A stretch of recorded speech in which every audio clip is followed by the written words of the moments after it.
Muy bien amigos, muy buenos días, un feliz sábado para cada uno de ustedes. Estamos comenzando el programa que tenemos habitualmente cada sábado para ustedes, que se llama La Biblia Responde. Estamos agradecidos por la sintonía que habitualmente ustedes nos demuestran cada sábado.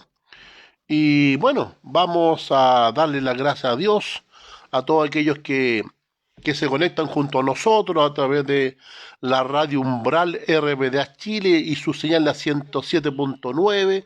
También agradecemos a Obed Torres que nos acompaña en los controles de Radio Umbral. Está mi esposa, está Constanza, está Nelson Acuña, que también me acompañan en los controles para transmitir y componer la música, ¿cierto? Para compartir junto a usted a través de la señal de Facebook. Damos gracias en esta mañana porque tenemos todavía la posibilidad y la libertad de poder congregarnos mediante las redes sociales y compartir el programa La Biblia Responde. Gracias es porque nos está acompañando mediante Radio Umbral y su señal la 107.9. A todos los amigos que se están conectando mediante el streaming del Facebook, mediante las radios que se conectan, muchas gracias en esta mañana. Y por supuesto, antes de orar vamos a cantar. Vamos a pedirle a mi esposa que prepare la música, porque vamos a cantar el himno 187, Santo Espíritu de Cristo.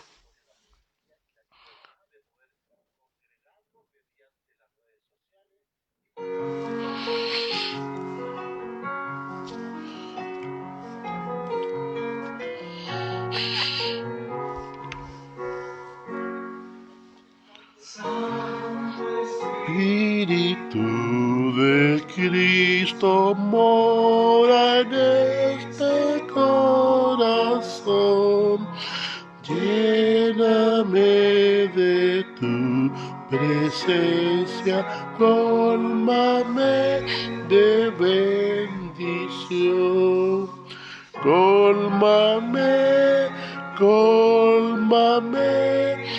Ven ahora y cólmame, cólmame de tu presencia.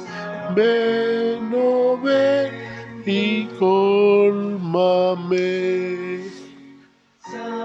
Tu espíritu.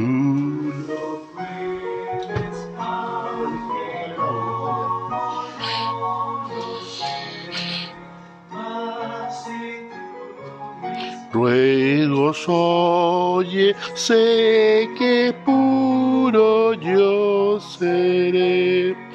Cólmame, cólmame, ven ahora y cólmame, cólmame de tu presencia. Ven, oh ven y cólmame.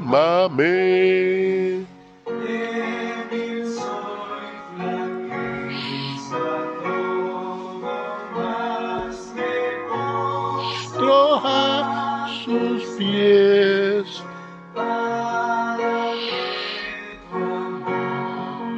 Eterno, fuerte y puro yo ves.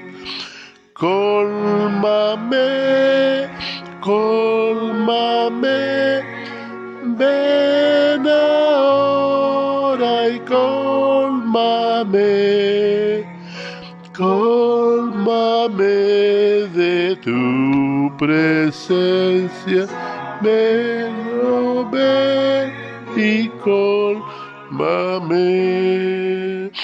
Lávame, bendice y salva cuerpo, alma, espíritu. Ya me salvas, me consuela de bondad, me colmas tú. Cólmame, cólmame, ven ahora y cólmame, Cólmame de tu presencia, ven, oh ven y cólmame. Buen día, estimados amigos auditores. Un feliz sábado, Shabbat Shalom para cada uno de ustedes. Un abrazo a la distancia. Bueno, y en esta mañana vamos a dar los saludos. Se conecta también junto a nosotros nuestra hermana Marcela Arancibia Jäger, la hermana que es directora del canal de televisión Espiritual Televisión de Viña del Mar. Mandamos un saludo a nuestra hermana Marcela Arancibia, directora de este hermoso canal de televisión. Y por supuesto a los amigos que nos escuchan también, les invitamos que visiten el canal de televisión Espiritual Televisión y su señal la 99 por VTR para la quinta región. Gracias, estimada Marcela. Lindo canal de televisión, que Dios la siga prosperando junto a su amado esposo el obispo Lino Ormachea. También saludamos a los hermanos que están en Los Ángeles, la hermana Marcia, el hermano Rodrigo de Los Ángeles, nuestro pastor Aldo Aguirre, la pastora Brenda, la pastora Marlene, el pastor Andrés Fuensalida. A todos aquellos que se conectan junto a nosotros y a nuestras familias, por supuesto, Dios les bendiga grandemente a cada uno de ustedes. Bien, vamos a empezar entonces en esta mañana y por supuesto vamos a elevar una plegaria al Eterno para que el Señor nos acompañe en esta mañana. Oremos entonces antes de empezar este culto. Nuestro buen Padre Celestial, en esta mañana oramos porque agradecemos la libertad que tenemos aún de poder congregarnos. También damos gracias porque hemos podido abrir nuestros ojos y poder ver la luz de un nuevo día. Gracias, Señor. Pero en esta mañana no tan solo queremos ver la luz de un nuevo día, también queremos ver al sol de justicia que es Cristo Jesús. Bendiga a cada amigo oyente en esta mañana, en el nombre de Jesús oramos. Amén y amén, estimados amigos. Muy bien, entonces hoy día, en esta mañana, vamos a través del programa La Biblia Responde, algunas sugerencias que nos hacen los amigos que nos escriben durante la semana, que a veces nos llaman por teléfono o van al WhatsApp también, y nos preguntan acerca de todo esto que a veces se ve en televisión, a través de las películas y a través de algunos canales generalmente, sobre cómo se trata, especialmente con aquellas personas que están endemoniadas, cómo esto de los demonios, cómo esto de que los demonios pueden poseer a las personas. Y ahí, obviamente, la Iglesia Popular tiene una forma de tratar esta fenomenología de las posesiones demoníacas. Se usa el concepto en la Iglesia Popular del exorcismo. Y me preguntan, ¿el exorcismo está en la Biblia? ¿Esa forma de tratar con aquellos que están siendo acosados, poseídos por los demonios? ¿El exorcismo es una forma bíblica o no es una forma bíblica? Esto no es con el afán de criticar, más bien con el afán de indicar qué es lo que la Biblia dice o lo que la Biblia responde. Si vamos a la etimología de la palabra exorcismo, viene del griego exorquismo, y esto significa obligar mediante un juramento. Eso más o menos es lo que significa la palabra. Exorcizar es obligar mediante un juramento, obviamente que los demonios salgan de la persona. Vale decir, es decir, en definitiva es conjurar. ¿Y qué es lo que es conjurar? Repetir continuamente ciertas palabras o oraciones para con eso el demonio pueda dejar en paz a la persona. Es decir, está repitiendo frases y palabras, conjurando. Bueno, de hecho, no tan solo en la iglesia popular, generalmente las iglesias protestantes utilizan distintos medios, utilizan el exorcismo, igual que la iglesia católica, sí. Se piensa que decir ciertas palabras, ¿cierto? Estar conjurando, diciendo ciertas frases. La iglesia popular agrega que se utilizan algunos elementos como el agua bendita, otros van con algunas hojas de rama especiales. Es como algunos dijeron, es como ir a tratar con un vampiro, ¿cierto? Que hay que llevar ciertos elementos para poder librar a la persona. ¿Eso será bíblico? Porque hay iglesias que venden, ¿cierto? Y promocionan ciertas cosas, agua especialmente para una cosa, piedra que viene de Israel, otros traen arena de Israel donde promueven ciertas cosas. Es decir, Dios se tiene que valer de decir ciertas frases repetitivamente, el famoso concepto de conjurar. ¿Se requiere algún elemento extra, algún amuleto para ir a la persona y poder librarla? ¿Es eso el exorcismo? ¿Es eso lo que la Biblia dice? ¿Cómo se trata esta fenomenología de las posesiones demoníacas? ¿Qué dice la Biblia? ¿Cómo se actúa? ¿Cómo se va a estas personas? ¿Cómo se llega a ellas? ¿Y cómo Cristo las libraba? Entonces la pregunta es, ¿cuál es el método de Cristo en la Biblia con que trataba esta fenomenología de las posesiones demoníacas? Si la iglesia popular o algunas iglesias protestantes, no digo todas, algunas iglesias protestantes, al igual que la iglesia popular, usan el concepto de exorcizar, va a decir, de conjurar, decir palabras en forma repetitiva para poder librar a la persona o llevar elementos externos como agua bendita, ramos, una serie de cosas que se llevan para poder tratar a la persona. Y la pregunta es, ¿eso está en la Biblia? ¿Eso era el método de Cristo o Cristo tiene otro método para tratar este problema de las posesiones demoníacas? Muy bien, vamos entonces a la Biblia responde. Ahora, ¿por qué es importante este tema para hoy? Vamos a leer y vamos a empezar a buscar a través de la Biblia el método de Cristo ante este problema que es complejo de las posesiones.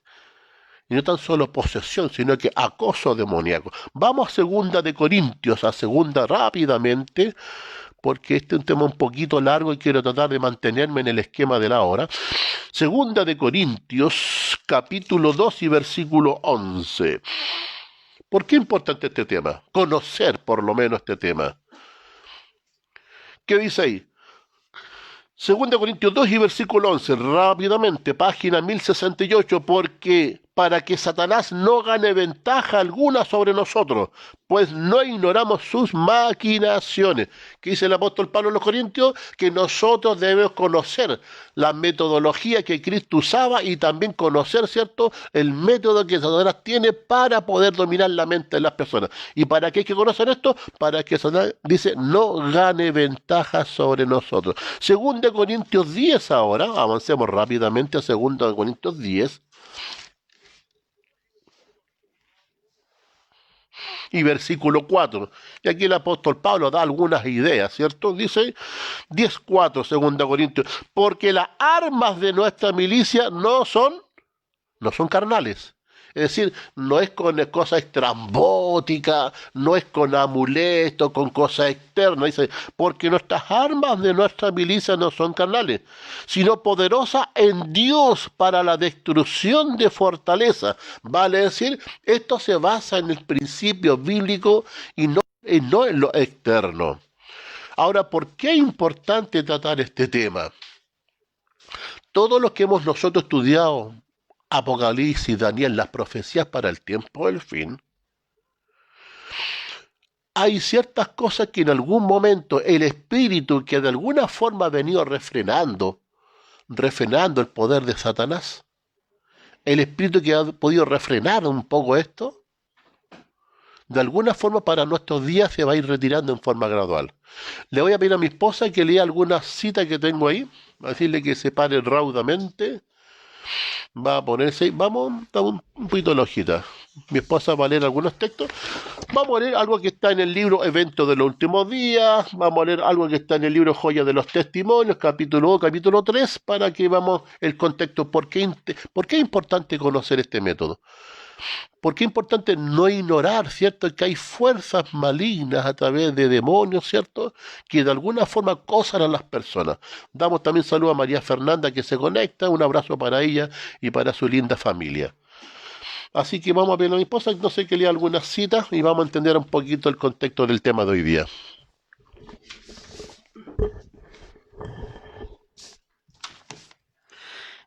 Estamos viviendo en tiempos del fin. El presto cumplimiento de las señales de los tiempos proclaman la inminencia de la venida de nuestro Señor. La época en que vivimos es importante y solemne. El Espíritu de Dios se está retirando gradualmente.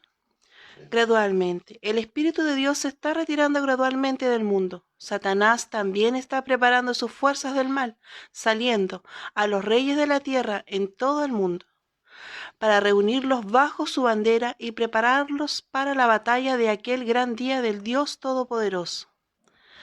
Pero el gran general del cielo y de la tierra ha limitado el poder de Satanás. Gracias.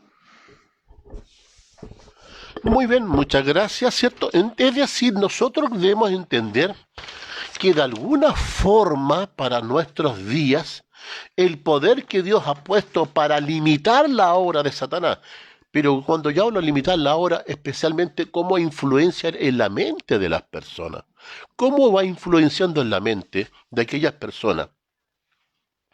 Dice, el Espíritu de Dios gradualmente se irá retirando porque Cristo viene y viene pronto. Imagínense si de alguna forma Satanás logra dominar la mente de las personas estando el Espíritu de Dios presente, ¿cómo será cuando ya se retire en forma gradual? ¿Cómo irá a influenciar en la mente de las personas? Y cuando hablo de influenciar me refiero a aquellos que están sufriendo todos los días. ¿Cuánta gente endosa su problema a un problema de falta de perspectiva, falta de ánimo? ¿Cuánta gente se levanta y le echa la culpa a todos sus problemas porque tiene depresión? ¿Cuánta gente vive amargada porque dice que tiene depresión? ¿Cuánta gente se levanta que le cuesta dominar sus propios celos? ¿Cuánta gente le embargan emociones que la atormentan? ¿Cuántas personas quisieran sacar de su mente imágenes?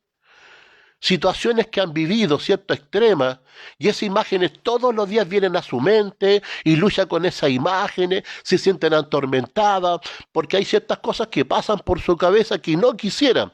Imágenes, situaciones, emociones que han vivido en la vida, con una pareja, con un esposo extremo, con los hijos, ¿cierto?, a través de la violencia, los celos que embargan a la persona, la gente que se levanta y siente, ¿cierto?, que tiene depresión bipolar, lo que sea, pero ¿es realmente eso o hay algo, o hay algún poder que quiere influenciar en la mente de aquellas personas que la atormentan y no la dejan vivir? Este tema, hay mucha gente que ignora esto porque no cree ni en Satanás ni en los demonios. Pero la historia nos dice que son ángeles que cayeron junto con Lucifer. Lucifer en el cielo era un ángel perfecto que estaba delante de la presencia de Dios. Era el portador de luz. Pero sin embargo la codicia, la avaricia, el querer ser como Dios, lo invitó y lo llevó a rebelarse contra los gobiernos de Dios, contra Jesucristo. Pero él no se rebela solo, él influenció en los ángeles en el cielo para que se rebelaran y estuviesen de parte de él. Tristemente, las 3/4 partes de los ángeles en el cielo creyeron en las mentiras de Lucifer en aquel momento y ellos fueron expulsados del cielo.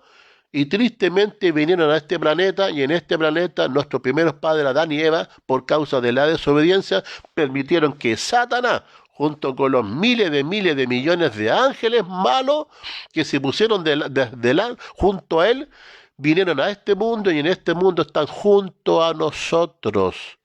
Por eso que la influencia en la mente y en los corazones de los seres humanos, que los lleva a la depresión, que los lleva a la locura, mucha gente que se suicida, que no ve nada para el futuro, que muchas veces le echa la culpa a la depresión, que un estado de ánimo, pero muchas veces son imágenes, situaciones que el hombre no logra borrar de su mente y esas cosas la atormentan toda la vida.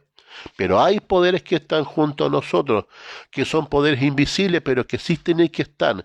Y la Biblia dice que están junto a nosotros. Miren, vamos al libro de Judas, un poquito antes de Apocalipsis, para ir avanzando y contextualizando el tema de esta mañana. En el libro de Judas, que está un poquito antes del libro de Apocalipsis, que tiene un solo capítulo, Judas versículo 6, dice: y los ángeles que no guardaron su dignidad, sino que abandonaron su propia morada, los ha guardado bajo oscuridad en prisión eterna para el juicio del gran día. Vale decir que hay millones que están en este planeta, ¿cierto? Y que de alguna forma Dios ha limitado estos poderes, porque en algún momento, ¿cierto?, después del milenio, dice que caerá fuego del cielo y los va a consumir.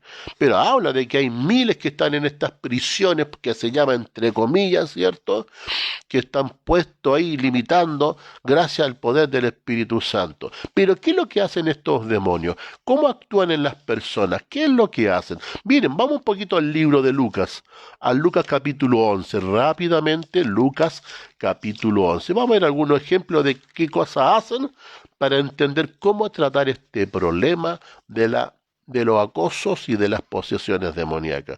¿Y por qué es importante? Porque Pablo dice, para que Satanás no gane ventaja sobre nosotros, no debemos ignorar las maquinaciones de Satanás. Lucas 11, versículo número 24. Esto es cuando Jesús tiene que tratar a una persona que estaba con un espíritu de demonio. Dice 11:24. Cuando el espíritu inmundo sale del hombre, anda en lugares secos buscando reposo y no hallándolo dice, volveré a mi casa de donde salí. Si usted se da cuenta, aquí los demonios pueden estar dentro de una persona, pero también pueden andar vagando fuera de las personas. Y cuando andan vagando fuera de las personas, andan buscando en qué personas le van a aceptar para ellos poder poseerla. Y muchas veces, dice la Biblia, no van solos. Miren, leamos el versículo 26, Lucas 11. Entonces va y toma a otros 7 espíritus, peores que él, y entrados moran allí. Y el postrer estado de aquel hombre viene a ser peor que el primero. Vale decir, primero, los espíritus, ¿cierto? Algunos tratan de vivir dentro de alguien, dominando sus emociones, sus pensamientos, dominando todo su ser, especialmente limitan la mente del hombre. También, ¿qué es lo que hacen? Pueden vagar fuera de las personas, y cuando andan vagando fuera de las personas, buscan un lugar donde quedarse, especialmente en alguien. Y muchas veces invitan a otros que son peores que él para poseer a esa persona. Miren, Marcos 3:11, vamos al libro de Marcos, rápidamente, Marcos capítulo 3, versículo 11. ¿Qué más hacen ellos? Y los espíritus inmundos al verle se postraban delante de él y daban dos voces diciendo, tú eres el Hijo de Dios. ¿Qué hacen los espíritus? Y los espíritus inmundos, cuando se refiere cuando se encontraron con Cristo, dice, y los espíritus inmundos al verle, quisieron, se postraban delante de él y daban voces diciendo, tú eres el Hijo de Dios. Entonces, ¿qué es lo que hacen los espíritus inmundos? Cuando están en una persona, dice que pueden hablar a través de esa persona y reconocen a Jesucristo que era el Hijo de Dios. ¿Qué es lo que más hacen estos espíritus inmundos a través de las personas? La persona, por supuesto, no tiene idea que hay alguien más que está morando en él, que de alguna forma está dominando sus emociones, sus sentimientos.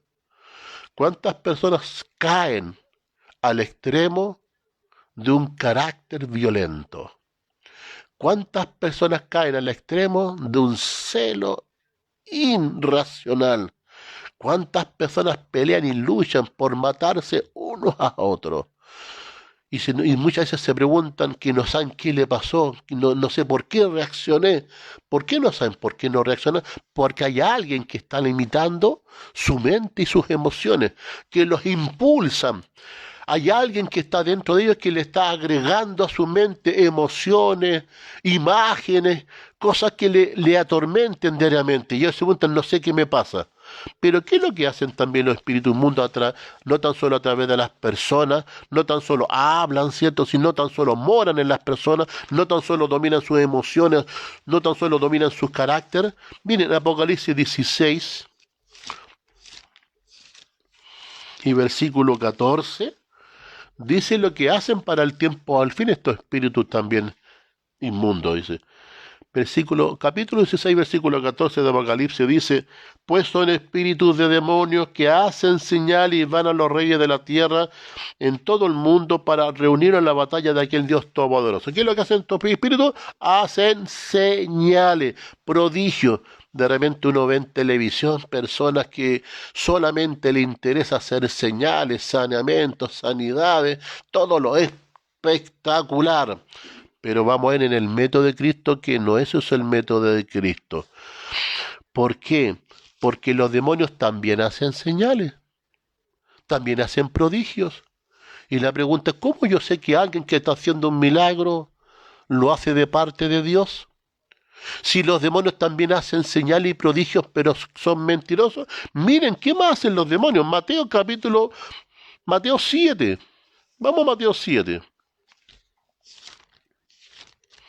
¿Qué más hacen los demonios? Mateo capítulo 7, rápidamente, para ir avanzando y así estamos contextualizando lo de esta mañana. Mateo 7, versículos del 22 al 23. ¿Qué es lo que hacen los demonios a través de la persona?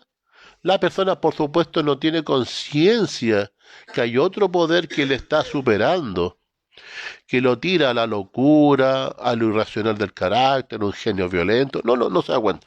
Mire lo que dice Cristo con respecto a los demonios. Mateo 7, 22 y 23 dice así: muchos me dirán en aquel día. Mire lo que dice Cristo, que para nuestros días dice muchos, es decir, no son pocos, muchos.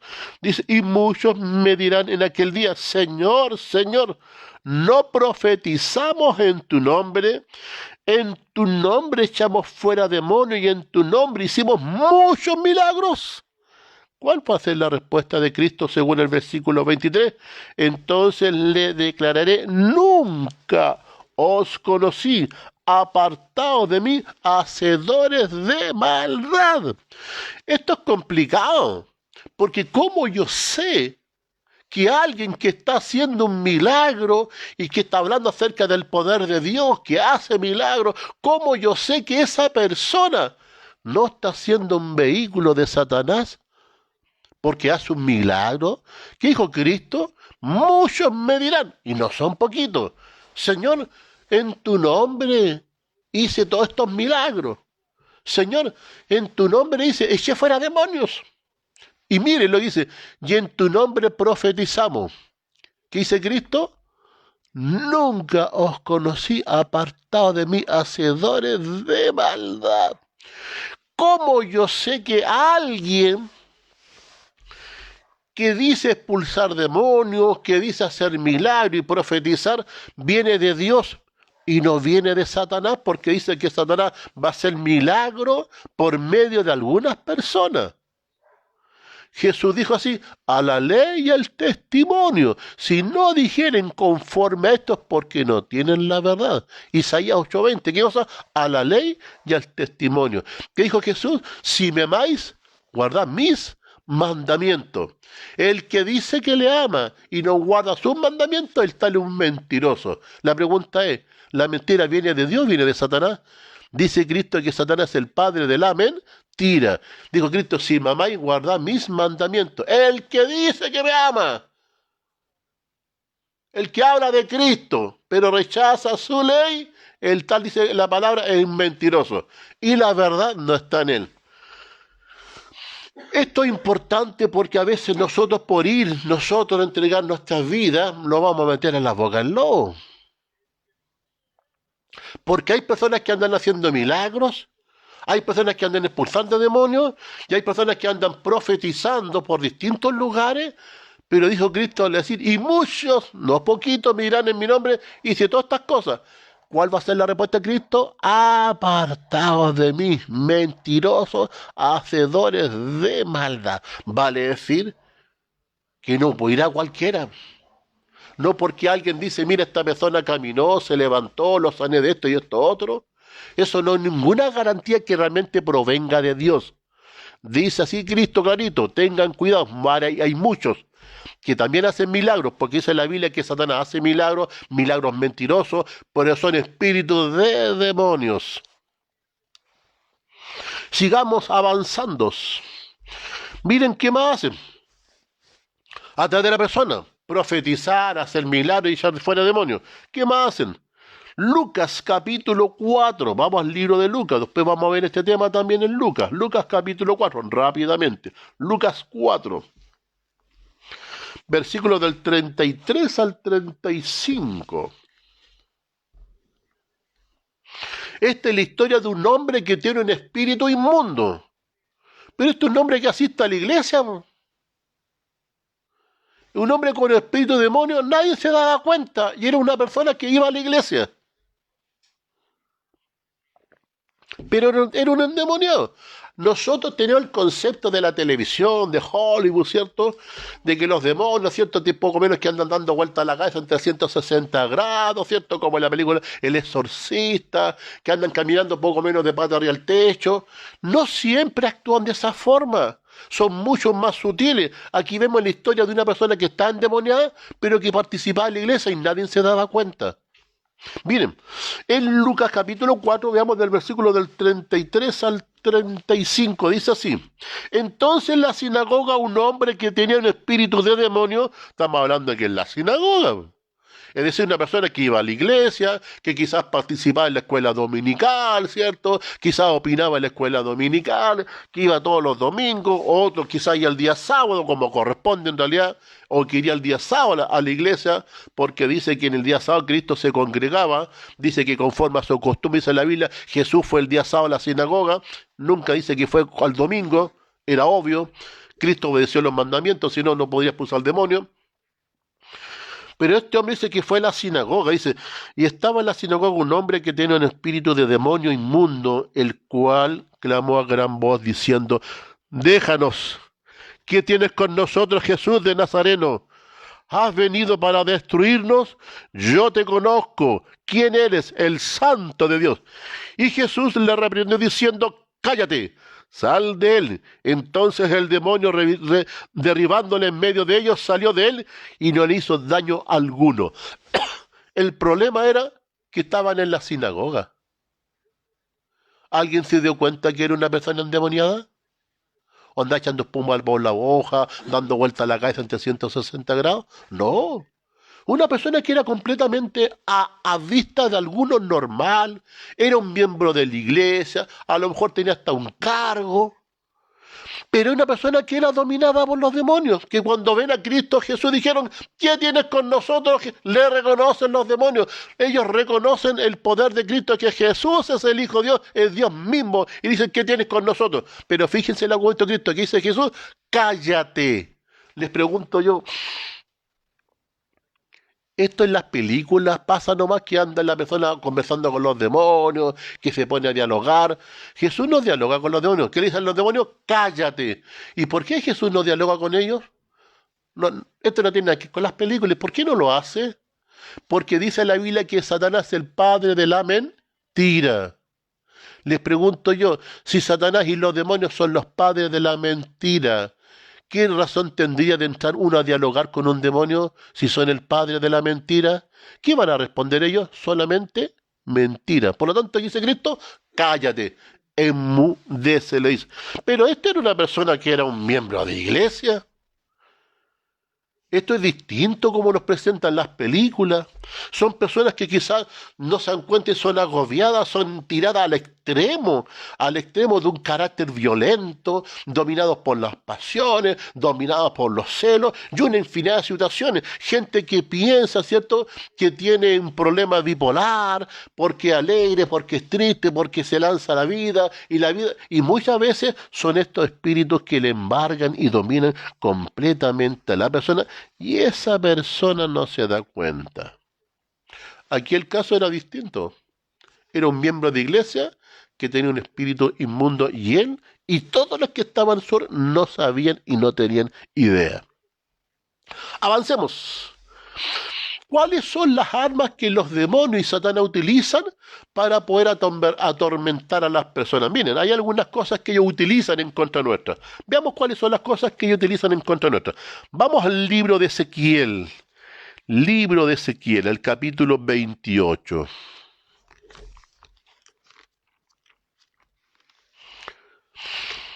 Estamos viendo quiénes son los demonios, si existen o no existen, qué es lo que hacen, cómo se incorporan en la persona, cómo dominan la mente de las personas. Pueden salir del cuerpo, andar por ahí, juntarse con otro y volver a meterse en el cuerpo para dominar la mente de las personas. Vemos que no es necesario que las personas anden botando espuma por la boca. Muchas veces dominan a la persona y mucha gente ni siquiera se da cuenta que puede ser dominada, sus emociones, sus pensamientos también. Aquí dice la Biblia que había una persona que era un endemoniado, pero que iba a la iglesia. Y nadie sabía hasta que se encuentra con Cristo y ese espíritu se manifiesta. Pero hay ciertas cosas que ellos utilizan en contra nuestra. Miren, en Ezequiel capítulo 28, la profecía del rey de Tiro, Y todos entendemos que el capítulo 28 de Ezequiel, esta es una figura con la cual se tiene, donde Cristo muestra cómo Lucifer, el ángel que en un momento era bueno y estaba en el favor de Dios, se rebela contra Dios y fue expulsado del cielo. Esta es la profecía, ¿cierto?, con respecto a Lucifer. Pero veamos el verso que me interesa. Ezequiel 28, versículo 19. Dice, todos los que te conocieron de entre los pueblos se maravillarán sobre ti. ¿Y cuál es la respuesta de Dios? Dice, espanto serás. Ojo, cuando dice espanto serás, quiere decir que una de las primeras formas que hace Satanás es atormentar a las personas, meterle miedo. Cuando las personas van a Cristo, cuando las personas quieren someterse a la voluntad de Cristo, cuántas personas que empiezan a estudiar la Biblia dicen, pucha, yo no quiero estudiar más porque me empiezan a pasar cosas raras, ahora que estoy leyendo la Biblia, empiezo a soñar cosas malas que no me gustan, ahora que estoy estudiando la Biblia, empiezo a sentir pasos, empiezo a sentir voces, cosas extrañas en la noche. ¿Qué dice la Biblia? Espanto será. Por lo tanto, la primera forma de Satanás, ¿qué es lo que es amedrentar y asustar a la persona, que ya deje de orar y deje la Biblia a un lado para que no siga siendo acosada. Pero miren lo otro, miren, volvamos a leer Ezequiel 28:19, dice, todos los que te conocieron de entre los pueblos se maravillarán sobre ti, espanto será, y qué me dice, y para siempre dejarás de ser. Este va a ser un tema para una próxima oportunidad. ¿Cuánta gente hoy en día se le habla de un infierno? Y que la gente va a ese infierno a quemarse y a atormentarse, y que algún día será lanzado al infierno y se estará quemando para siempre. Pero ¿qué dice la Biblia? Espanto será y para siempre dejarás. ¿Dice que se va a atormentar para siempre o va a dejar de ser? En ninguna parte de la iglesia que dice que Satanás, cuando Dios lo lance al lago de fuego, que está después del milenio, no dice que va a estar eternamente quemándose. Dice que para siempre Dios no miente. La Biblia responde y Dios no miente. Por eso va a ser un tema para una próxima oportunidad. ¿Qué es el infierno? ¿Qué es el limbo? ¿Qué es esto de que se habla de un infierno y un cielo hoy día? ¿Es verdad que la gente se la estará atormentando y quemándose para siempre? Quizás sea mentira. Para una próxima oportunidad es el tema que para futuro. Pero sigamos avanzando. Entonces dice que una de las cosas de Satanás, ¿cuál es? Es atormentar, amedrentar, asustar a las personas. Empiezan a estudiar, empiezan a orar, empiezan a acercarse, y cada vez que uno se acerca a Dios, Satanás viene metiéndole miedo, ¿cierto? Atormentándole, asustándole, haciendo ver cosas en la noche, ¿cierto? En fin.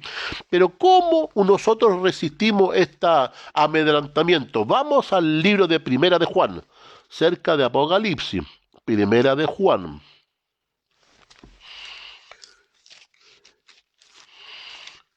Primera de San Juan, la página 1133. Primera de Juan, capítulo 4 y versículo 18.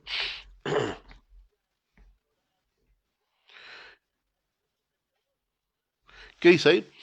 Bueno, dice la Biblia que una de las cosas que hace Satanás es atormentar, asustar, amedrentar. ¿Cómo avanzamos cuando Satanás quiere atormentarnos y amedrentarnos? Dice así, 1 Juan 4, versículo 18. En el amor no hay temor, sino que el perfecto amor echa fuera el temor, porque el temor lleva en sí castigo, de donde el que teme no ha sido perfeccionado en el amor. ¿Cómo se echa fuera el temor? Con el perfecto amor. El amor de Dios, el amor de Cristo y los frutos del Espíritu Santo permiten echar fuera el temor. San Juan 8, versículo 44, ¿qué más hacen los demonios? Junto con Satanás, por supuesto, quien los impulsa a ellos. San Juan 8 y versículo 44. Dice así, vosotros sois de vuestro padre el diablo. Jesús les dijo así a los judíos, vosotros sois de vuestro padre el diablo, y los deseos de vuestro padre queréis hacer. Él ha sido homicida desde el principio, y no permanecido en la verdad, porque no hay verdad en él. Cuando habla mentira, de lo suyo habla porque es mentiroso y padre de la mentira. ¿Qué va a usar Satanás? La mentira. Por eso Jesús casi nunca dialogaba con los demonios, porque si el padre de la mentira, ¿qué va a esperar uno? Nada, entonces no era necesario muchas veces dialogar con ellos. Dice, entonces, ¿qué es lo que utiliza? Es el padre de la mentira. Volvamos a otra cosa que usan los demonios. Primera de Timoteo, un poquito más adelante de Juan y de los Hechos de los Apóstoles, ¿cierto? Está Corintios, el libro de los Efesios, ¿cierto? Y esto es una carta que Pablo le escribe a este joven llamado Timoteo, en la primera carta a Timoteo, ¿cierto? Vamos a leer lo siguiente en el capítulo número 4 y versículo 1. Primera Timoteo, capítulo 4 y versículo 1. Está en la página 1101, después de los evangelios. Dice así, Primera Timoteo 4 y 1. Es lo que Pablo le escribe a este jovencito, dice.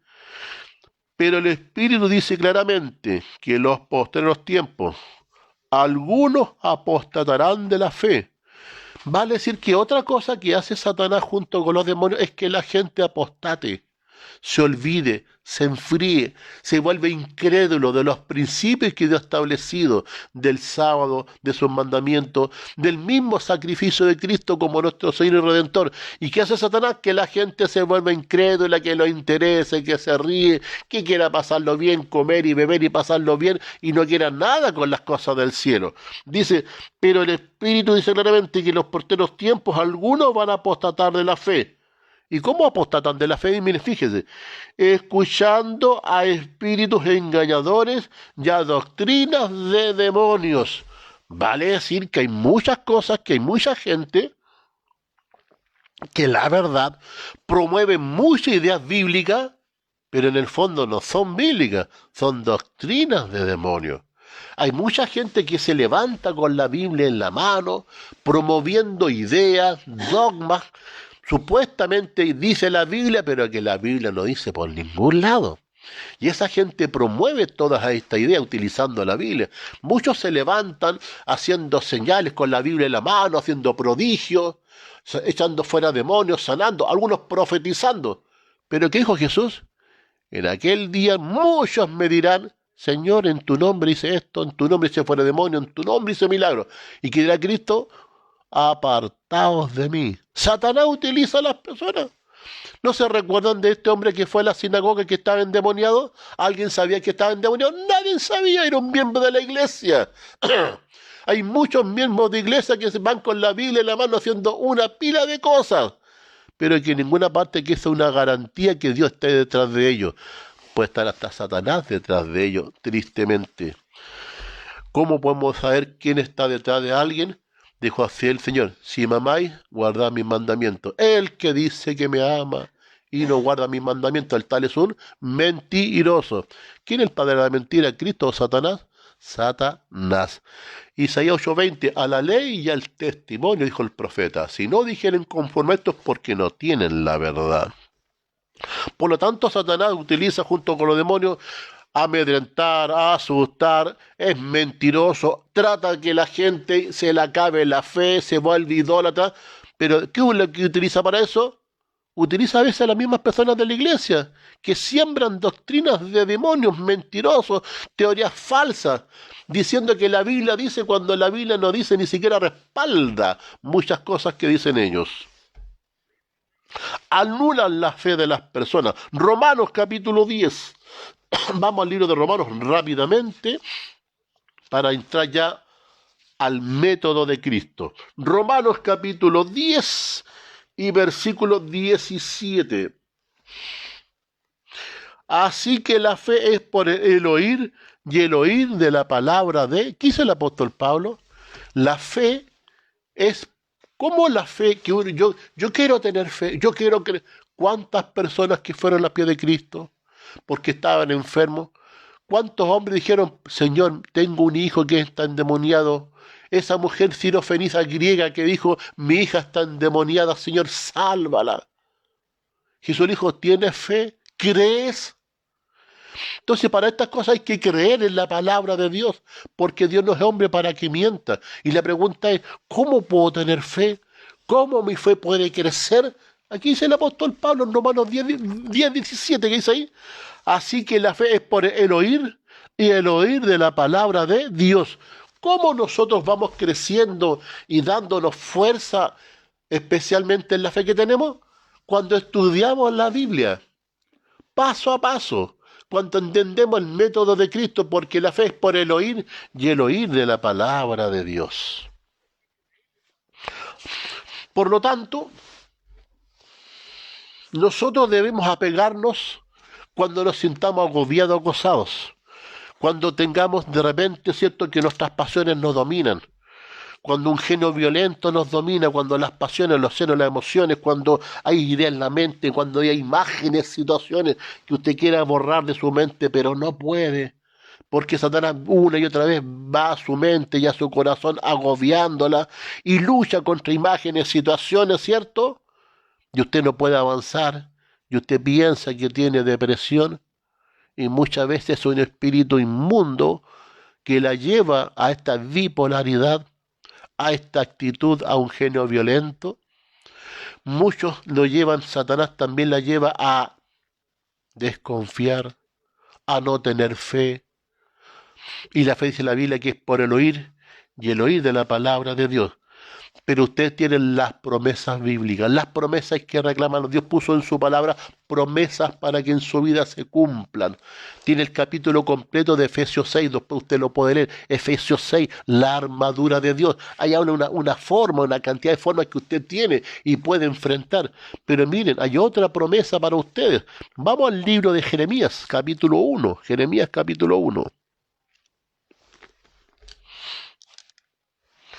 Cómo luchamos contra nuestra incredulidad, cómo avanzamos contra nuestro carácter, nuestra forma de ser. Dice Jeremías 1 y versículo 19. Miren una promesa de Dios, dice, miren, y pelearán contra ti, pero no te vencerán, porque yo estoy contigo, dice Jehová, para librarte. Es decir, la promesa es que Dios está dispuesto, Él, a librarnos.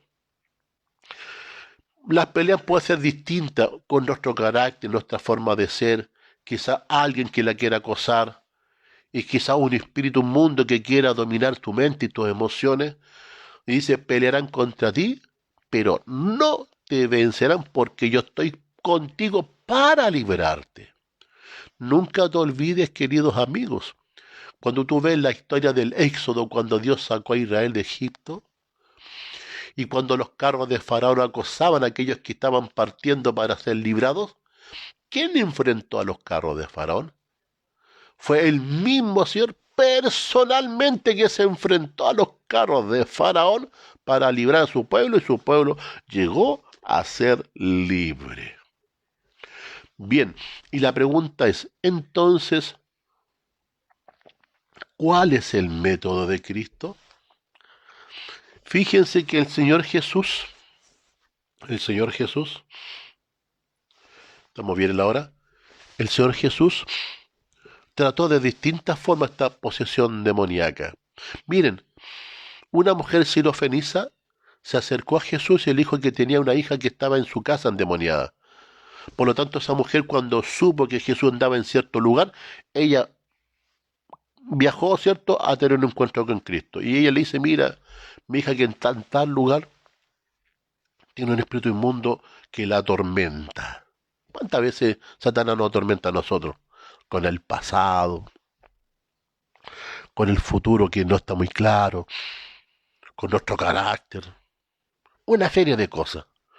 Pero dice la Biblia que esta mujer le dijo, Señor, haz algo por mi hija. ¿Sabe lo que hizo Jesús? Ni siquiera le preguntó si creía, le dijo a Jesús así, anda y vete. Dice que la mujer, cuando volvió a su casa, su hija había sido completamente sana y restaurada. ¿Fue necesario traer a esa niña a los pies de Cristo? No, no fue necesario. Jesús la libró a distancia. Le dice a la mujer, vete a tu casa. Dice que cuando llega esta mujer a su casa, porque no estaban con Cristo, esa niña llegó y la mujer había sido restaurada. O sea, es decir, Cristo no se limita a un solo método. Si ustedes se fijan en el caso de los endemoniados gadarenos, estos hombres que estaban completamente endemoniados, cuando Jesús estaba en la barca, ¿cierto? Venía, ¿cierto?, de una campaña evangelística y después había levantado una tormenta enorme donde pensaban que el barco en esa tormenta se iba a hundir. Jesús se levantó y alzó su mano y la tempestad se calmó. Y en ese momento, cuando la tempestad se calma, cuando venían cruzando en la barca hacia Gadara, dice que cuando iban llegando ya casi a la orilla, cuando veían, ¿cierto?, el horizonte que brillaba hermoso, después de una gran tormenta que pensaban que el barco se hundía, Jesús alzando su voz y la mano, la tormenta se calmó y todo estuvo quieto hasta que avanzaron hacia a las orillas de Gadara, y todo era hermoso como se veía en el horizonte. Pero cuando llegan a la orilla y se bajaron, el terror se vuelve a tomar de los discípulos, porque venían dos hombres endemoniados que salían de unas tumbas escondidos, que venían con cadenas que habían rompido, sus vestiduras desgarradas. Los ojos de estos hombres más bien parecían bestias que seres humanos. Arrancaron los discípulos despavoridos. Y después que arrancan, dicen: ¿dónde está el Señor Jesús? Y cuando miran, estaba justamente en la misma orilla. Y estos hombres endemoniados se acercaron. Y Jesús, alzando la misma mano que se alzó para calmar la tempestad, logró contener a estos hombres endemoniados, y esa mano se alzó y estos hombres fueron contenidos por el poder de Cristo. Y Cristo hizo el milagro, Cristo los rehabilita y estos hombres volvieron a tener dominio propio. Aquí Cristo se enfrenta directamente y sana a la hija de la mujer sirofenicia. No fue necesario que estuviera presente, pero también la sanó. Vale decir que hay 10 distintas formas que Cristo tuvo que tratar, pero Jesús lo hizo con un solo método. Y este es el método que ahora nos vamos a dedicar a conocer de Cristo, para que aprendamos y conozcamos el secreto de Cristo. ¿Y por qué es importante? Porque si te das cuenta, aquí no tiene nada que ver el exorcismo, de andar conjurando, repitiendo frases. No es necesario andar con amuletos, una serie de cosas para obrar y actuar. Jesús simplemente alzaba su voz y decía al Espíritu: vete, calla y sal. No necesitó ninguna otra cosa más. No hay que hacer un show de estas cosas, como a mucha gente le gusta en televisión, que traigan a las personas para hacer un show. No te olvides lo que dice el profeta Zacarías. Así dijo el Señor, el profeta Zacarías: no es con ejército y no es con espada, es con mi Santo Espíritu. Esto no se trata de show, esto no se trata de hacer un show para estas cosas, porque así dijo el Señor: no es con ejército y no es con espada, no es cosa estrambótica. Dijo así el Señor: es con mi Santo Espíritu. Eso lo dijo a través del profeta Zacarías. Vamos entonces a Lucas 11, para conocer el método de Cristo para tratar con la fenomenología de las posesiones demoníacas. Lucas 11 y versículo número 20. Saludamos también a nuestro hermano Jonathan Díaz, también los centinelas que también nos acompañan, y a todas las: Nelson Acuña, Francisco Acuña, María Fernanda, Daniel Acuña, Marcela Arancibia, Erciel Alfaro, en fin, muchas gracias por estar junto a nosotros. Lucas 11, versículo 20. ¿Cuál es el método de Cristo? Dice así la palabra de Dios: mas si por el dedo de Dios echo fuera los demonios, ciertamente el reino de Dios ha llegado a vosotros. Pregunto yo, ¿qué dijo Cristo? Mas si yo por el dedo de Dios echo fuera los demonios. ¿Qué dijo Cristo? Que Cristo utilizaba el dedo de Dios para echar fuera demonios. Y yo me hago la pregunta, al igual que usted: ¿qué es esto del dedo de Dios? ¿Qué es esto de que Cristo con el dedo de Dios echaba fuera los demonios? ¿Qué significa esto del dedo de Dios? Jesús reconoce y dice así: mas si yo por el dedo de Dios echo fuera los demonios, ciertamente entendéis que el reino de Dios ha llegado a vosotros. Nos hacemos la misma pregunta: ¿qué es esto, este método de Cristo para tratar con los endemoniados, con los poseídos o los acosados de demonios? ¿Qué es esto del dedo de Dios? ¿Qué significa que Jesús diga que utilizaba el dedo de Dios para hacer todas estas expulsiones? Vamos a ver entonces, ¿qué es esto del dedo de Dios? Vamos al libro del Éxodo, al capítulo número 8. Por lo tanto, Jesús dice claramente que él utilizaba el dedo de Dios para expulsar los demonios. Por lo tanto, la pregunta es que hoy día debemos definir el método de Cristo. ¿Qué es esto del dedo de Dios? Vamos a ver algunas ideas de la Biblia que nos van a ayudar a entender un poquito el método. Éxodo, capítulo número 8 y versículo 19. La historia, ¿cierto?, cuando Israel sale de la esclavitud de Egipto. Miren, dice, entonces los hechiceros dijeron al faraón, dedo de Dios es este, mas el corazón de Faraón se endureció y no lo escuchó como Jehová había dicho. Estamos hablando de los hechiceros de Egipto, que van y le dicen a Faraón, mira Faraón, el despliegue de poder que hemos visto nosotros, cómo ese Dios de los israelitas ha desplegado un poder inmenso, grandioso, cómo ese poder nos ha afectado. ¿Qué le dijeron a Faraón? Ese poder, que lo que era el dedo de Dios. Ojo, hasta los hechiceros en Egipto reconocen que cuando Dios desplegó su poder para librar a Israel de Egipto, que lo que era el dedo de Dios. ¿Qué dijo Jesús? Que él con el dedo de Dios expulsaba a los demonios. Pero acá los hechiceros de Egipto, del faraón, reconocen que hay un poder que se desplegó en Egipto para librar a los israelitas. Y que ese poder, que lo que era el dedo de Dios. Y aquí tenemos algunas ideas. Sigamos avanzando. Vamos a Éxodo, ahí mismo el capítulo del Éxodo, capítulo 31. Éxodo 31, leamos el versículo número 18, más o menos los textos que nos interesan. Usted puede investigar en el capítulo completo. Éxodo 31, versículo 18, dice, con respecto a Dios, y dio a Moisés, cuando acabó de hablar con él en el monte Sinaí, 2 tablas del testimonio, tablas de piedra, escritas con ¿qué cosa? Con el dedo de Dios.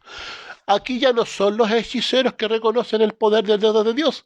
Aquí dice, aquí Moisés dice que cuando él recibe los 10 mandamientos, dice, el dedo de Dios los escribe y le entrega los 10 mandamientos en tablas de piedra. Y aquí vuelve a aparecer, ¿qué cosa? El dedo de Dios. Lo mismo que dijo Jesús, que él con el dedo de Dios expulsaba demonios. Los hechiceros en Egipto reconocen que el poder que se despliega era obra del dedo de Dios. Moisés dice que cuando recibe los 10 mandamientos fue el dedo de Dios que escribe en tablas de piedra. Vamos ahora a un libro de los Salmos, al capítulo número 8. Salmos capítulo 8.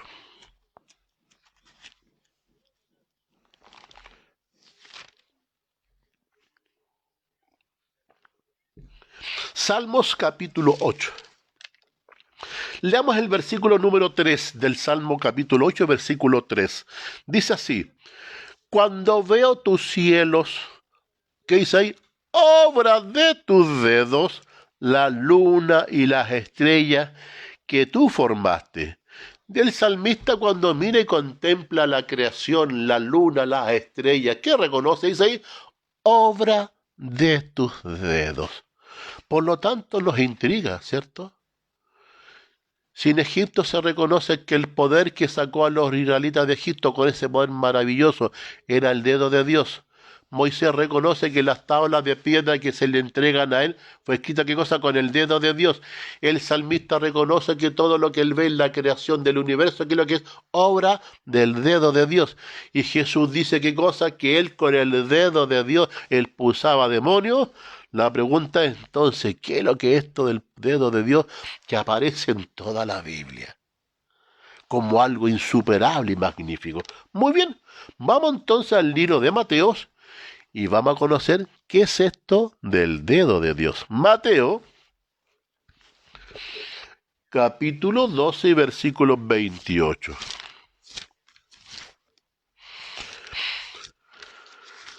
Mateo 12 y capítulo 28.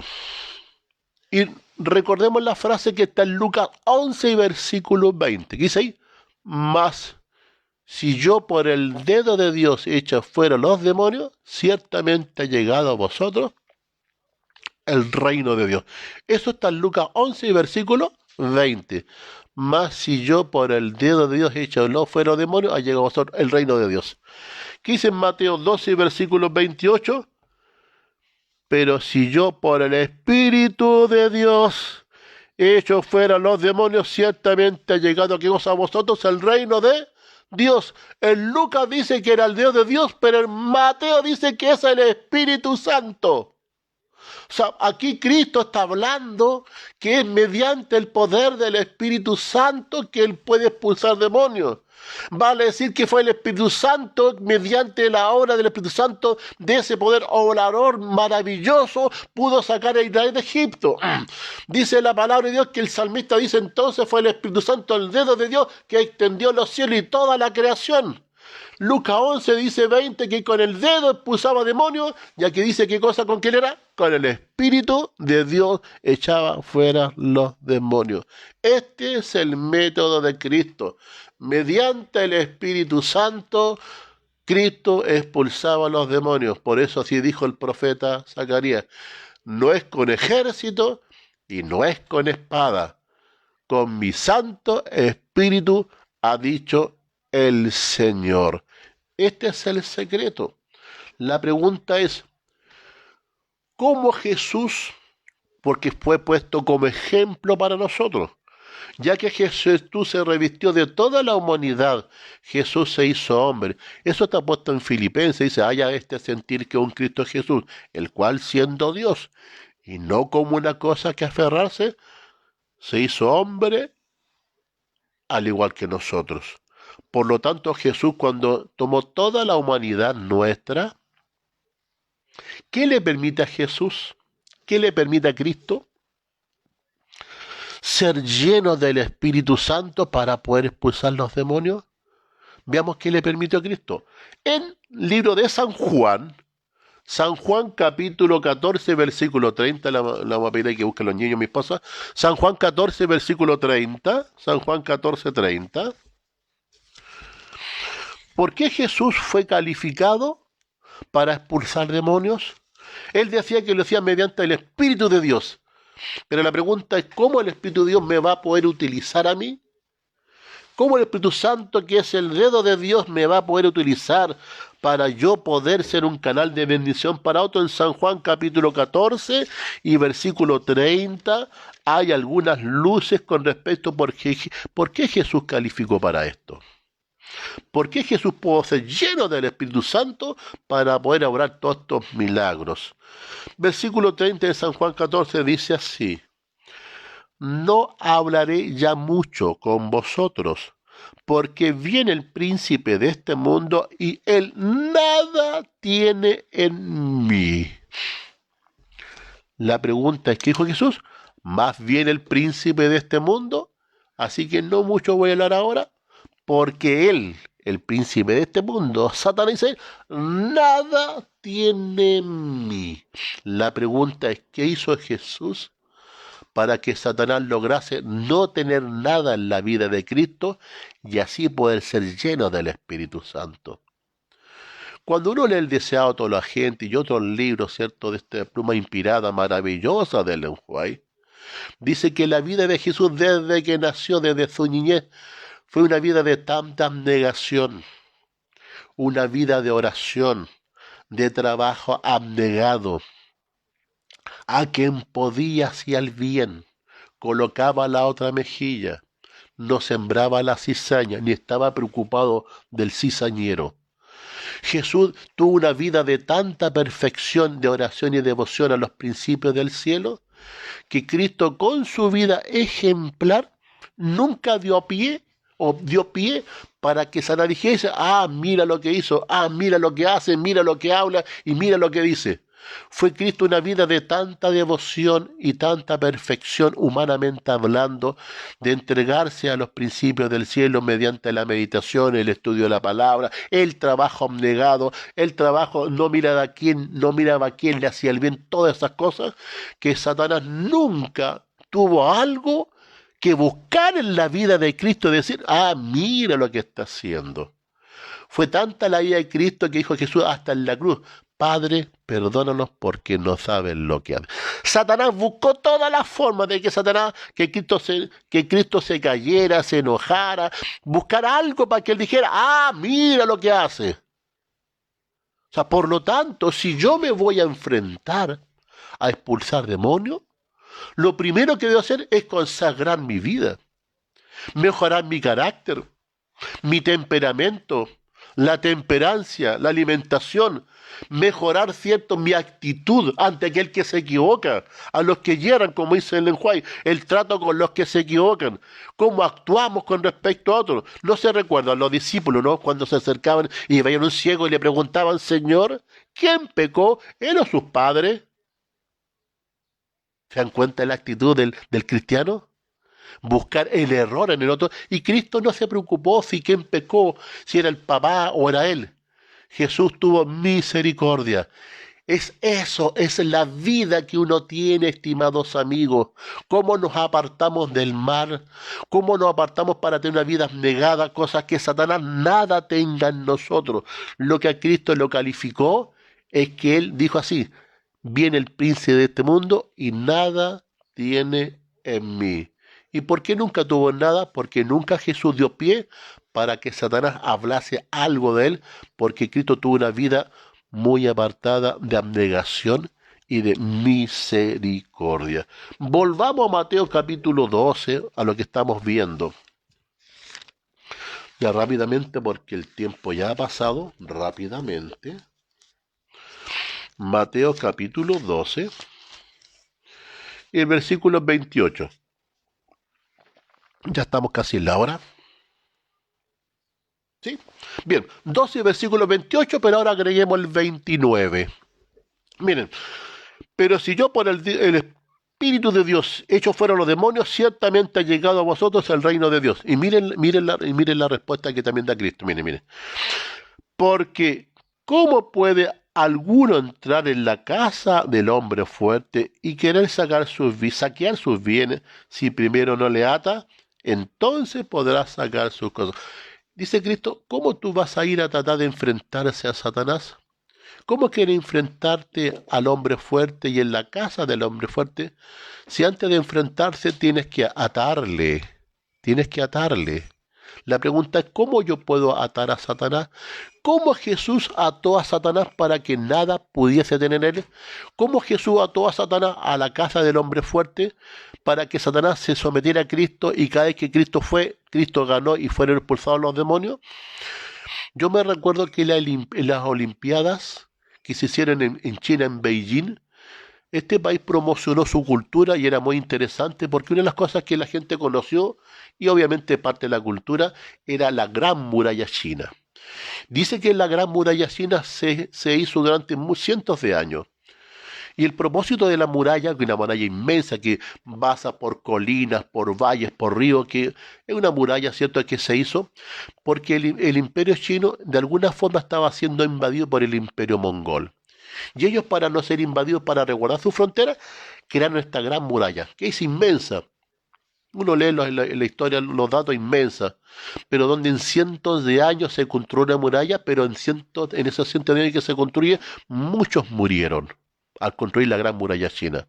¿Cuál era el propósito? Evitar que los mongoles invadiesen China. Y cuando se creó la gran muralla china, obviamente dice la historia que a pesar de que la construyeron, igual China fue invadida por los mongoles. Y uno se pregunta, tanto esfuerzo, tantos siglos, tantos que murieron por construir una muralla para evitar que los mongoles invadan China, y al final los mongoles igual invadieron China. Tanto sacrificio, y dice la historia que buscándose el motivo, ¿cómo era posible que al hacer una muralla tan grande, inexpugnable, los mongoles igual invadiesen China? Porque la muralla en algunas partes tenían puertas, porque obviamente tenía que la gente salir a comerciar, ¿o no? Y esas puertas que tienen en algunas partes de la muralla, dice la historia que algunos enemigos internos de China, enemigos internos, abrieron las puertas y permitieron que los mongoles entrasen. Esto es lo mismo que Ellen White nos dice acerca de las avenidas del alma. ¿Cuáles son las avenidas del alma? Son nuestros sentidos el gusto, el tacto, el oído, la vista, donde Satanás trata de buscarnos a través del gusto, de la temperancia, de lo que escuchamos, el oído, de lo que vemos, tratando de dominar nuestros sentidos, así como en la muralla china, enemigo interno abrieron las puertas para que entraran los enemigos, nosotros mismos, nuestros propios enemigos internos, nosotros mismos abrimos esas ventanas de las avenidas del alma para que Satanás coloque emociones, sensaciones, imágenes e ideas. Porque nosotros abrimos los sentidos por lo que vemos y por lo que escuchamos habitualmente. Después nos cuesta desarraigar una idea de la mente. Luchamos con una imagen, luchamos con una idea, con una música, con una sensación, y Satanás viene vez tras vez y nos agobia y nos cuesta sacar y desarraigar. Porque nosotros vimos, ¿qué cosa? Las avenidas del alma, al igual que el imperio chino, enemigos internos abrieron las puertas para que entraran los mongoles.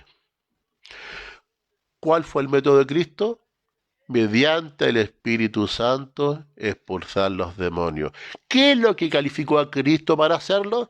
Que en su vida personal nunca dio pie para que Satanás dijese y ganase ventaja en la vida de Cristo, porque en su vida nunca dio pie para que el que dirán o dijera a Satanás, mira lo que hizo y mira lo que hace.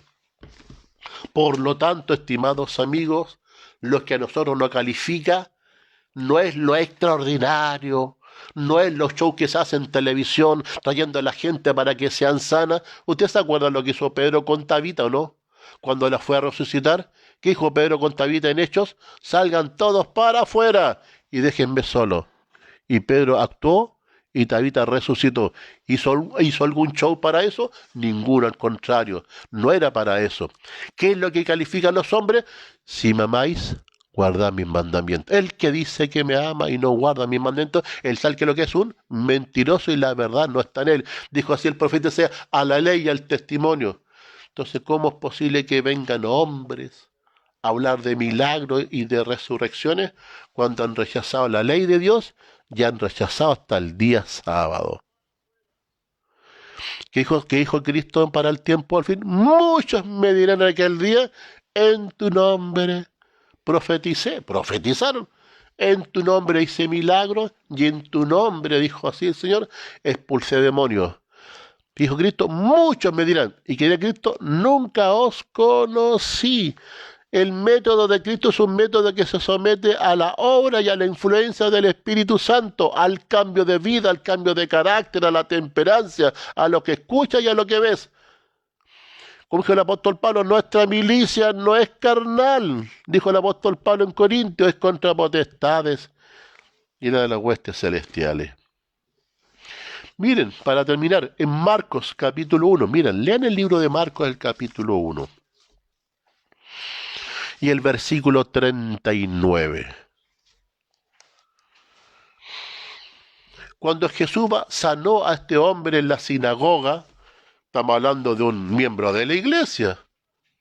No es alguien que anda echando pumba por la boca, su cabeza da vuelta en 360 grados como en las películas. Era un hombre que estaba en la iglesia, que era un dirigente de iglesia, y Cristo dice que lo ve con un espíritu inmundo, y Cristo va y lo trata y lo sana. Pero esto era habitual. Cristo se encontró en más de una oportunidad expulsando demonios en la sinagoga en los días sábados. Miren, Marcos 1 y versículo 39. Y predicaba en las sinagogas de ellos en toda Galilea y echaba quizá ahí fuera los demonios. Esto no era una cosa, era habitual. Satanás había utilizado tanta la sutileza en el engaño y en el error de estos hombres que había muchas personas que eran miembros de iglesia que de alguna forma Satanás había influenciado en sus mentes y en sus corazones. Leamos de nuevo Marcos 1 y versículo 39. Y predicaba en la sinagoga de ellos en toda Galilea y echaba quizá ahí fuera los de... Era habitual. Había mucha gente en la iglesia que estaba siendo dominada. Sus emociones, sus pensamientos, llevada al desequilibrio de un carácter, de una forma, de la intemperancia especialmente. Si los mismos discípulos, miren cómo eran. Señor, este hombre ciego, pecó él o pecó a sus padres. No estaban interesados, sino que ellos estaban preocupados quién era el pecador nomás, no estaban interesados en la salvación de los hombres. Y quiero terminar en esta mañana, quiero terminar ya, y los quiero invitar a Lucas al capítulo 9, para ya terminar. Y en Lucas capítulo 9, quiero invitarlos, perdón, Marcos capítulo 9, Marcos 9, perdón, Marcos capítulo 9, se nos fue la hora, quizás en una segunda oportunidad podemos hacer un segundo tema sobre esto, pero en Marcos capítulo 9, Jesús dijo así a los discípulos, tendréis poder y echarán fuera los demonios. Eso fue lo que Cristo le ofrece a los discípulos. ¿Qué cosa? Tendréis poder y echarán fuera los demonios. Pero en Marcos capítulo 9, vamos a resumir 9, para que usted lea en su casa, 9, versículos del 14 al 18. Es la historia de un padre que tiene un hijo que estaba endemoniado. Y ese padre, viendo a los discípulos de Cristo, le dice a los discípulos que echen fuera al demonio. ¿Y qué dice la Biblia? Que los discípulos fueron a enfrentarse, pero no pudieron echar fuera al demonio. Siendo que Jesús dijo, y tendréis poder, y echarán fuera demonios. Por aquí es el caso en que estos hombres, los discípulos de Cristo, como diría un buen chileno, se les fue a encollar el demonio y no pudieron expulsarlo. Veamos entonces.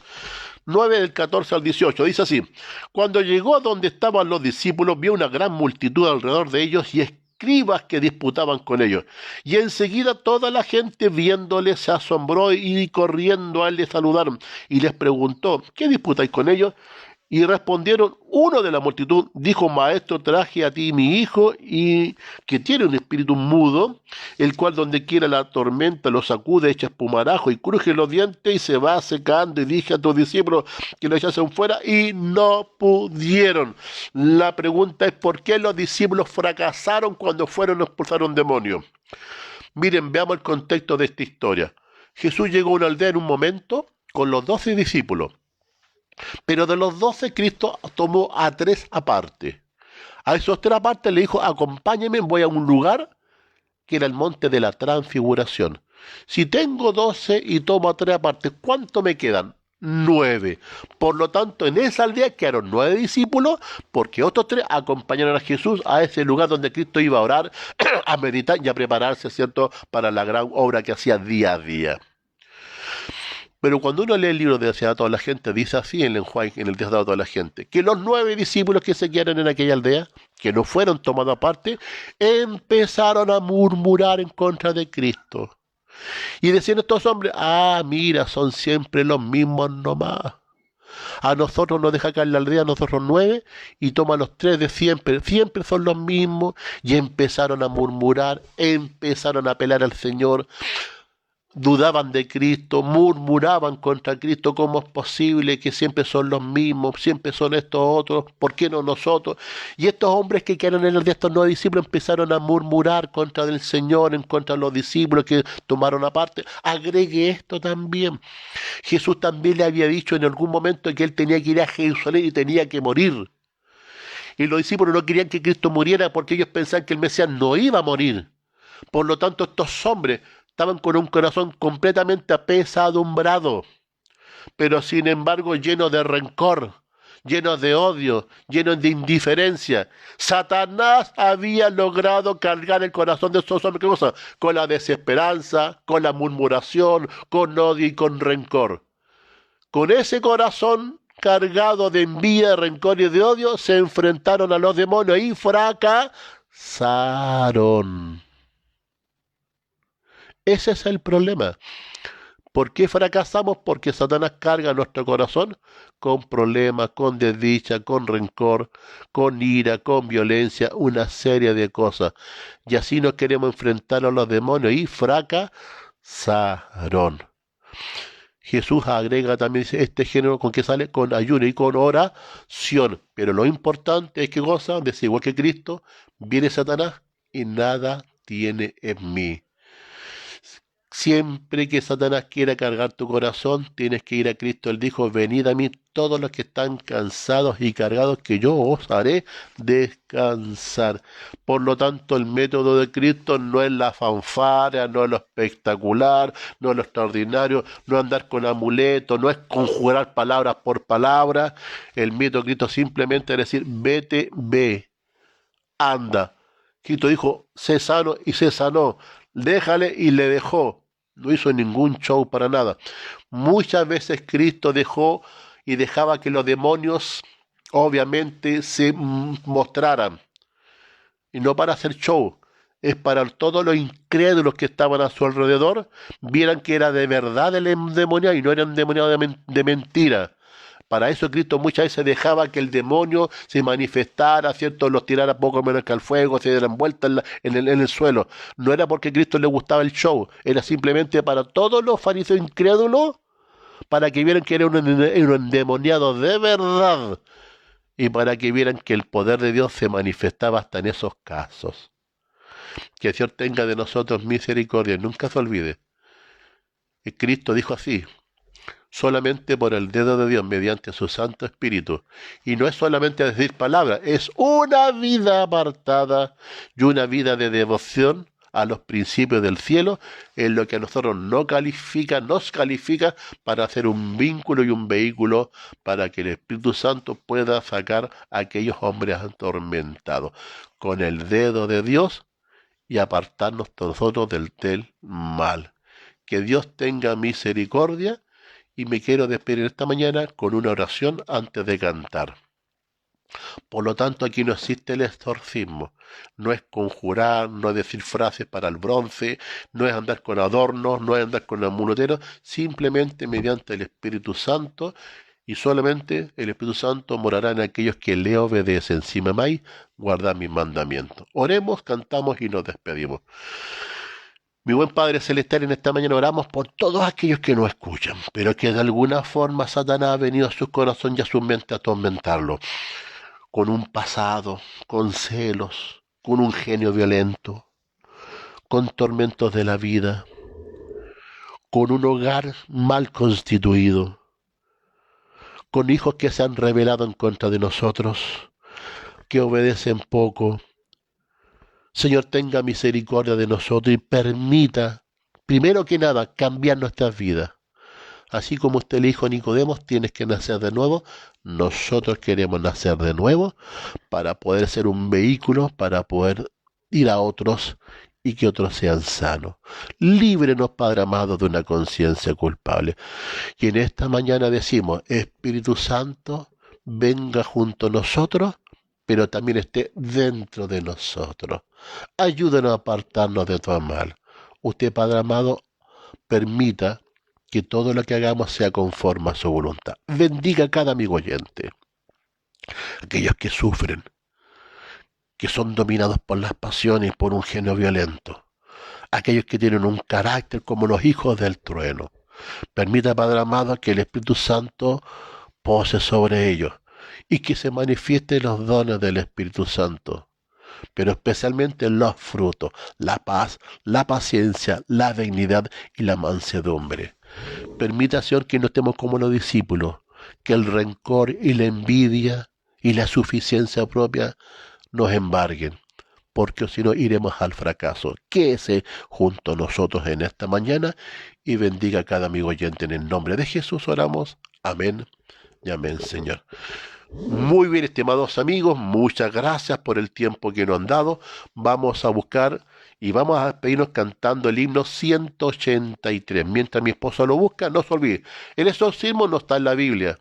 Eso no es un método bíblico. ¿Cuál es el método bíblico? Es una vida entregada y abnegada a la obra del Espíritu Santo, una vida de cambio, de transformación para ser lleno, como dijo Cristo, con el dedo de Dios, que es el Espíritu Santo. Muy bien, vamos a cantar himno 183, no me olvide de ti, y muchas gracias por acompañarnos en esta mañana de sábado.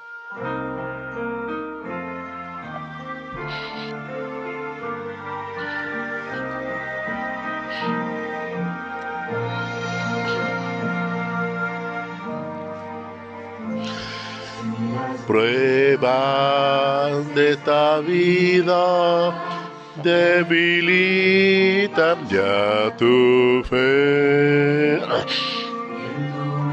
Te surgen dudas de que venga otra vez. Mira hoy hacia el Calvario, a la luz donde sufrí. ¿Qué más pruebas quiere que esta? Te amé hasta morir. Aunque pienses que demoro, sientas que me atraso, prometí volver y pronto lo cumpliré. Aunque pienses que demoro y sientas que me atraso, yo no me olvidé de ti. Vendré otra vez.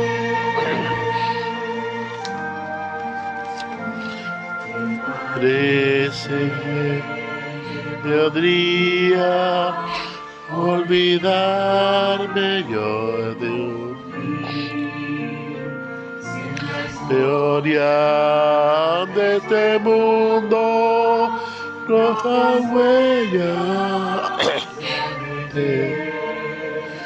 Si una madre se olvidara de tu hijo alguna vez, que más hija más dejaría olvidarme yo de ti.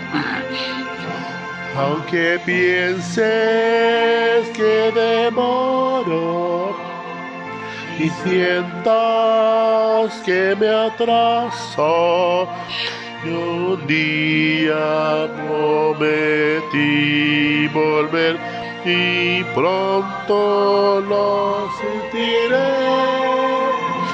Aunque pienses que demoro y sientas que me atraso, yo no me olvidé de ti. Vendré otra vez.